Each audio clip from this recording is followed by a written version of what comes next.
सजोर जनता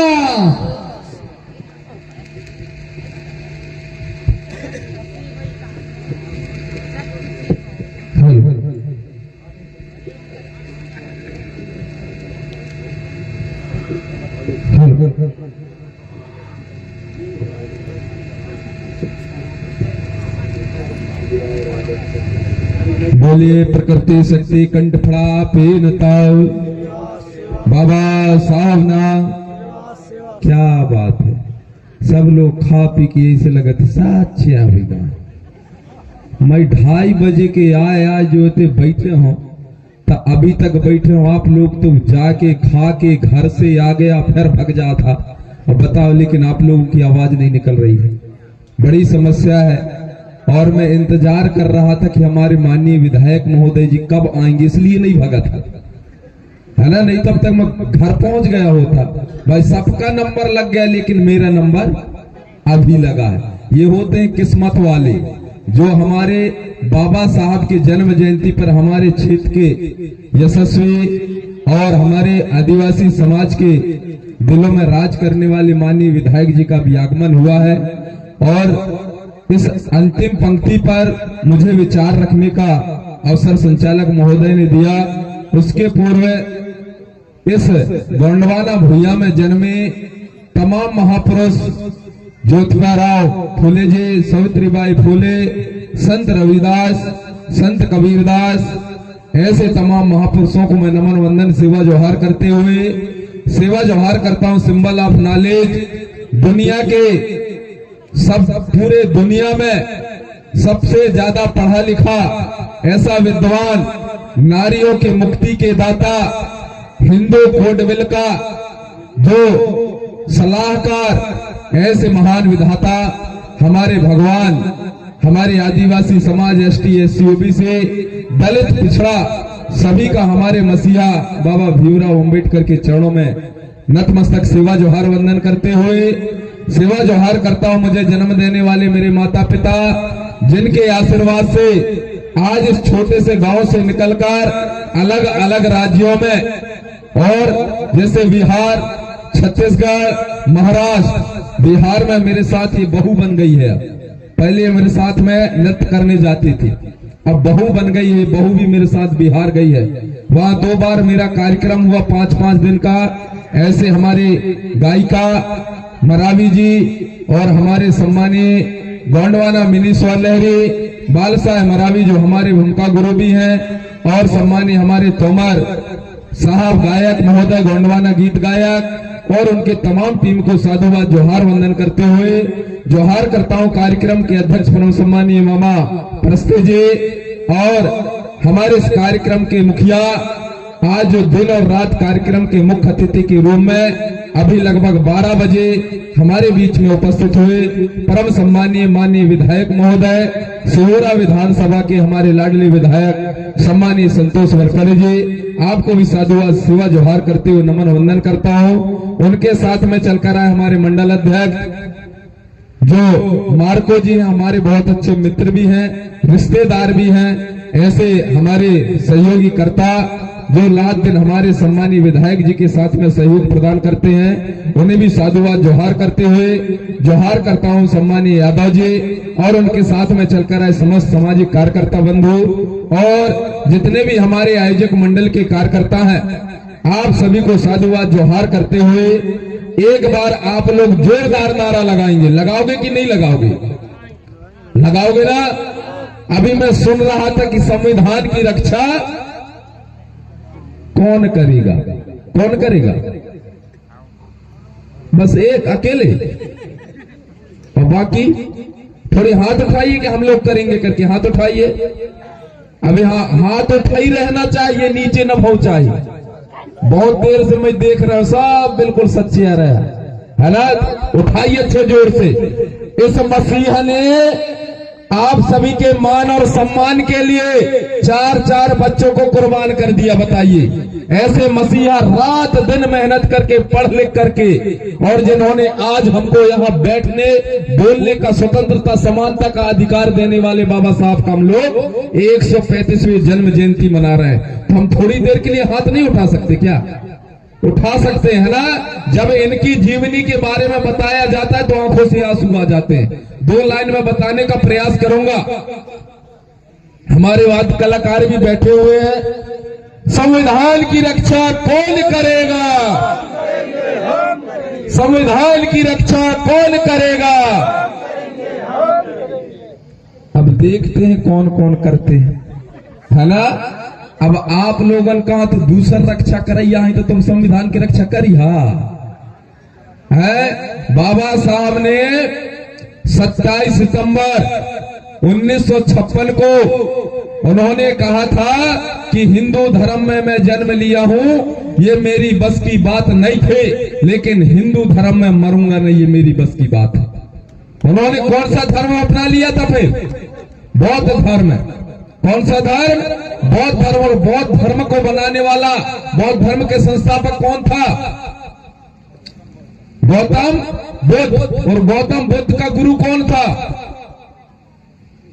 बस वहीं तक हम लोग सीमित हो गए, आधे अधूरे में अभी लटके हुए।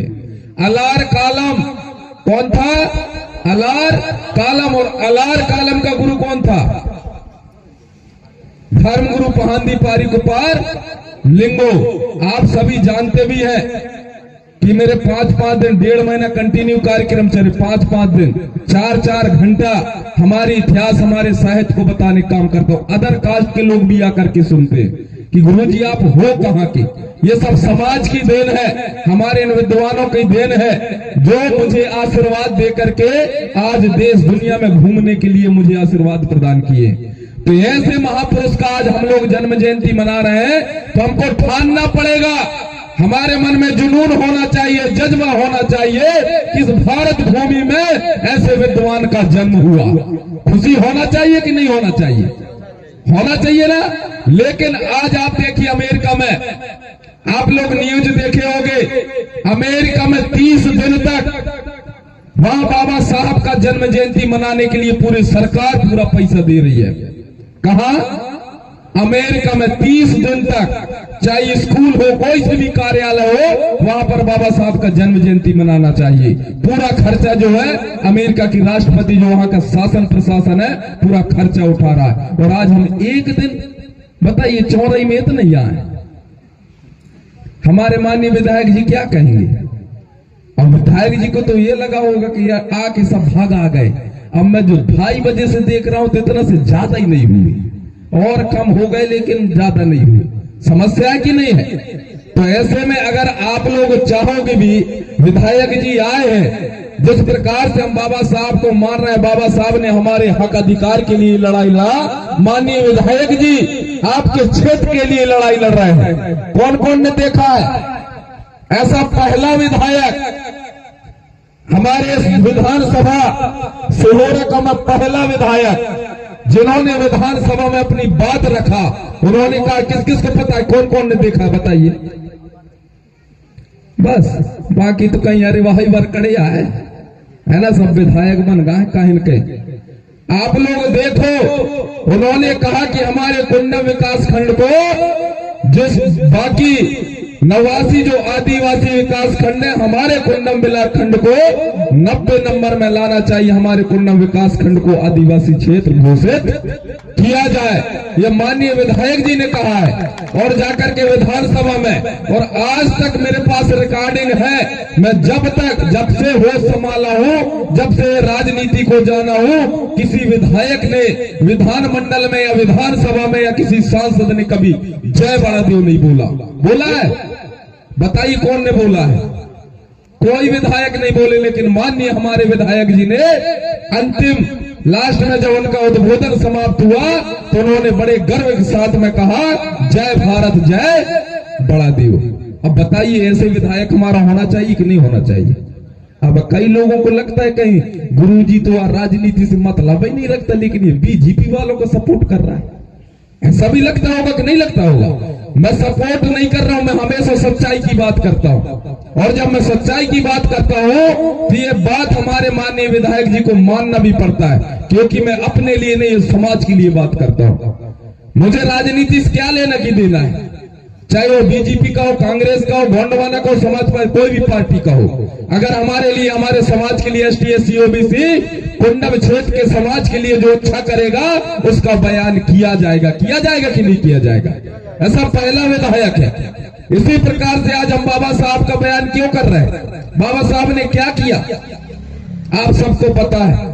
हम लोगों को बैठने का अधिकार नहीं था, है ना, इसलिए गीत है। हम मेरे कलाकार थोड़ी अलग अलग है, नहीं तो मैं गीत भी बताता। जुल्मों का पास तोड़ दिया मेरे भीम ने, जुल्मों का पास तोड़ दिया मेरे भीम ने।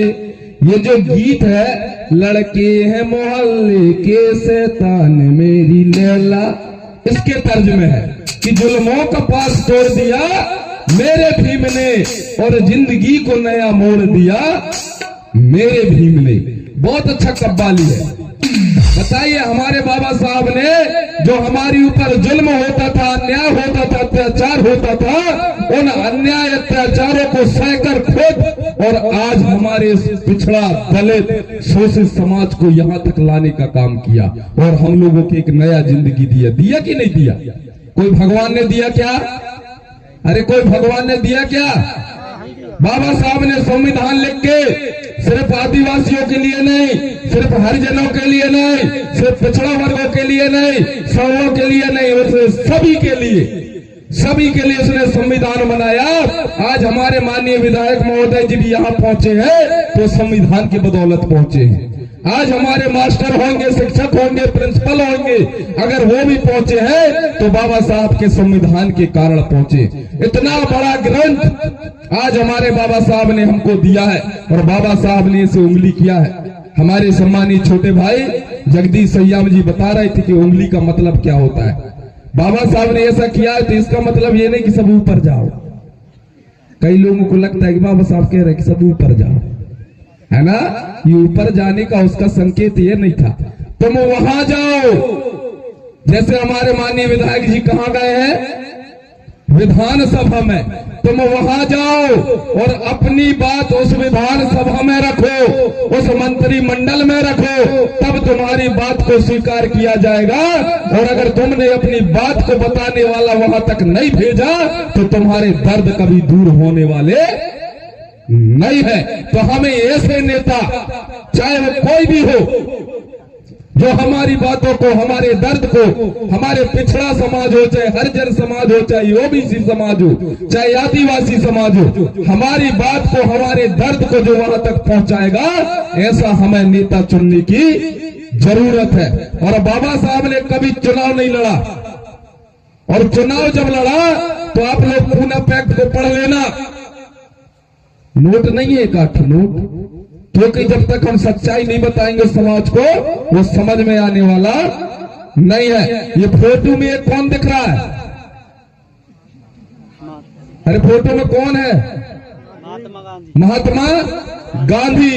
इस गांधी ने जब बाबा साहब ने गोलमेज सम्मेलन में हमारी आवाज रखने के लिए गया तो इस गांधी ने विरोध किया था।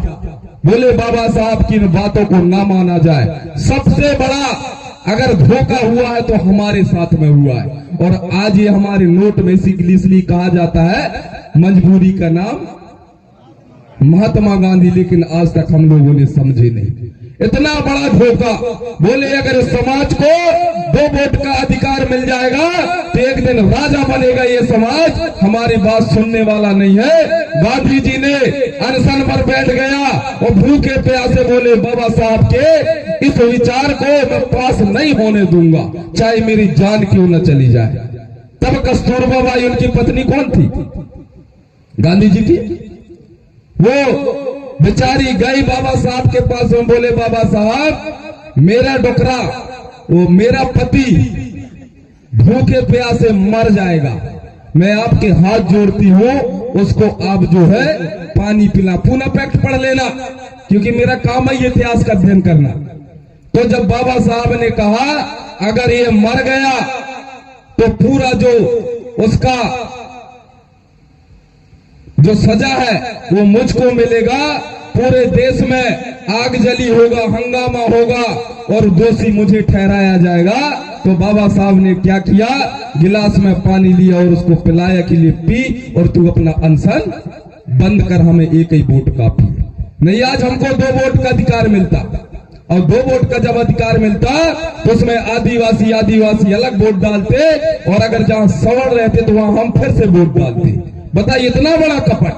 लेकिन हम समझते नहीं है, हमारे साथ शुरू से धोखा होते आ रहा है। आज हम धर्म की मांग कर रहे हैं, उस समय तत्कालीन सरकार किसकी थी?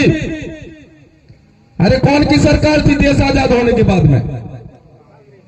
हमारा 1952 तक हमारी जनगणना हुई, हमारे एक अलग धर्म का आलम था, रिलीजन ट्राइब के नाम से। अभी भी आप लोग इतिहास उठा के देख लेना, जैसे ही ये लोग सत्ता पर आए हमारे धर्म का आलम को अलग कर दिए। आज हमारे आदिवासी भाई कोई ईसाई बन रहा है, कोई मुस्लिम बन रहा है, हमारा कोई धर्म रह ही नहीं गया। अब बताइए, हमारे साथ अन्याय करने वाला कौन था? तो इन चीजों को हमको जानना पड़ेगा। बाबा साहब ने इन्हीं को बताया कि जब तक तुम अपना इतिहास नहीं जानोगे, कहा जाता है जो समाज अपना इतिहास नहीं जानता वो अपना इतिहास कभी रच भी नहीं सकता। तो हमें अब समय आ गया, इतना बड़ा हमारे पास हथियार है, कलम है हमारे पास। बाबा साहब ने कहा है, जो पेन तुम्हारे जेब में है वो बाबा साहब की देन है। जो जेब में तुम्हारा पेन है वो बाबा साहब की देन है। अगर बाबा साहब नहीं होते तो हमारे बाल बच्चों को पढ़ने और लिखने का अधिकार नहीं था। बाबा साहब ने मनुस्मृति क्यों जलाया? पता है क्यों जलाया बाबा साहब ने? उसमें इस पर लिखा था, आज मैं माननीय विधायक जी के साथ बराबर से बैठता हूं, अगर तुम किसी के साथ में बराबर से बैठ गए तो वो जुल्म हो गया। अगर तुम किसी को बराबर से देख लिए तो गर्म लोहा करके आंखों में डाल दिया जाता था। अब बताइए, इतना बड़ा अन्याय अत्याचार। बाबा साहब के साथ में इनको बैठ करके क्लास में बैठने का अधिकार नहीं था। बाहर बैठो तुम अछूत जाति के। अब बताइए, उस समय जात पात बना दिए। बाबा साहब बाहर बैठकर बेचारे पढ़ाई लिखाई की, और दुनिया का सबसे सिंबल ऑफ नॉलेज के नाम से जाने जा, सबसे ज्यादा पढ़ा लिखा व्यक्ति, ऐसा विद्वान, ऐसा भगवान हमारे देश में जन्म हुआ, और हमारे लोग अभी भी बाबा साहब को नहीं जानते। ये हमारी समस्या है। जब गोलमेज सम्मेलन में बाबा साहब को जाना था तो बाबा साहब का दूसरे नंबर का बच्चा खत्म हो जाता है। अब जब बच्चा खत्म हुआ तो रमाबाई उनकी पत्नी बोली कि बाबा साहब आपका बालक यहाँ खत्म हो गया है, उसका यहाँ पर लाश पड़ा हुआ है, और आप जो है गोलमेज सम्मेलन में जा रहे हो, वहां लाश पड़ा हुआ है बाबा साहब के बच्चे का। और बाबा साहब बोले मेरे को गोलमेज सम्मेलन में जाना है। रमाबाई रो रही थी कि बाबा साहब इसका अंतिम संस्कार कर लें, इसके बाद में आप जाना। बोले रमाबाई, आज तो यहाँ एक बेटा मरा है, अगर मैं गोलमेज सम्मेलन में नहीं जाऊंगा तो मेरे देश के हजारों बेटा और बेटी मर जाएंगे। अब बताइए, अपने बच्चे को छोड़ करके और बाबा साहब इस समाज के लिए, इस मानव समाज के लिए ग्रंथ लिखने के लिए, अपने बात रखने के लिए गोलमेज सम्मेलन में गए थे। रमाबाई बेचारी क्या की, उनके पास कफन रखने के लिए कपड़ा नहीं था। रमाबाई ने अपने पल्लू का कपड़ा फाड़ करके और कफन बनाया, और अपने बच्चे को कफन उड़ा करके और उसका अंतिम संस्कार करती। कोई ऐसा कर सकता है क्या? बताइए, इतना बड़ा त्याग। और हम लोगों को बीबी और टीवी से मतलब, हमारे घर में मस्त टीवी होना चाहिए, मस्त बीबी होना चाहिए। अगर कोई बोलेंगे कि चलिए यहाँ कार्यक्रम है समाज का, अरे हम इस नहीं बताई रे, अभी भी यहाँ हुई मोही पता है न भाषण अब यह बताते विधायक जी आ गायवा के संग मोहनो भाषण बते, तब हमारे में खुद ही भाषण नहीं है, तो भाषण तो बताओ पर कि ना बताओ पर। इसलिए हमारे समाज को हमारे विद्वानों ने, हमारे पुरखाओं ने कहा है, मानव मानव एक समान और सबको सच्चा सबको ज्ञान। हम किसी का भेदभाव नहीं चाहते, ये हमारी महापुरुषों का पैगाम है। इस पैगाम को हर जन जन तक पहुंचाने की आवश्यकता है साथियों। इसलिए समय काफी हो चुका है, सबका मन जो है नाच और गाना में लगा है। नाच गाना भी एक कला है, वो भी जरूरी है, लेकिन मैं चाहूंगा कि 2 पंक्ति के साथ में हमारे वाद्य कलाकार, क्योंकि हमारा काम ही रहता है गाना के साथ प्रवचन करना, तो बाबा साहब के नाम में 2 पंक्ति में है एक गीत।